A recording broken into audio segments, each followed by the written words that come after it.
আমি ওই একটা কবিতা কয়া যাই, আমার কবিতা হইল, আমার কবিতা ওই দেখা যায় তাল গাছ হবে না, আমার কবিতা হবে ওই দেখা যায় কবরস্থান, ওই আমাদের ঘর, ওইখানেতে থাকতে হবে সারা জীবন ভর।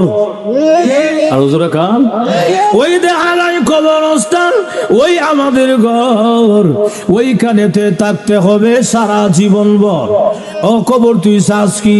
টাকা পয়সা নেসনি, সুদ ঘুষ কাসনি বলে না, টাকা পয়সা নেই না, সুদ ঘুষ খাই না, মুমিন বান্দা পাই না। একজন যদি পাই এমনি জান্নাতের বাগান হয়ে যায়।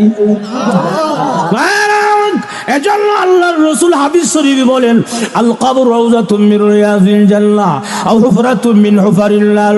কবরটা কারোর জন্য জাহান্নামের গাড়া হবে, আবার কারোর জন্য জান্নাতের বাগান হবে। আল্লাহর রাসূল বলেন, ঈমান আমল যদি খারাপ হয়, বেনামাজি হয়, তাহলে কবরের মধ্যে বিষাক্ত সাপ দেওয়া হবে ৯৯টা, এক এক ধরনের শাস্তি আরম্ভ হয়ে যাবে।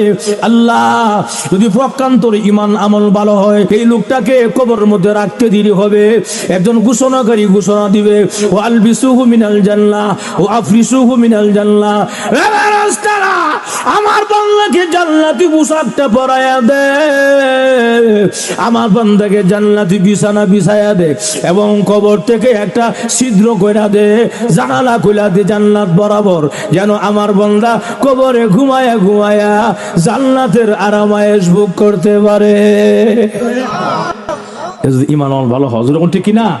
ইমান আমল যদি ভালো হয় চিন্তার কোনো কারণ নাই, আজরাইল এলে কোনো অসুবিধা নাই। আর ইমান আমল খারাপ হইলে আজরাইল এলে চিন্তার শেষ নাই। কথা ঠিক কিনা? কিনা? ইমান আমল ভালো হইলে ওয়েলকাম, স্বাগতম, আসেন, আমি তো আপনার অপেক্ষা ছিলাম। ঠিক কিনা?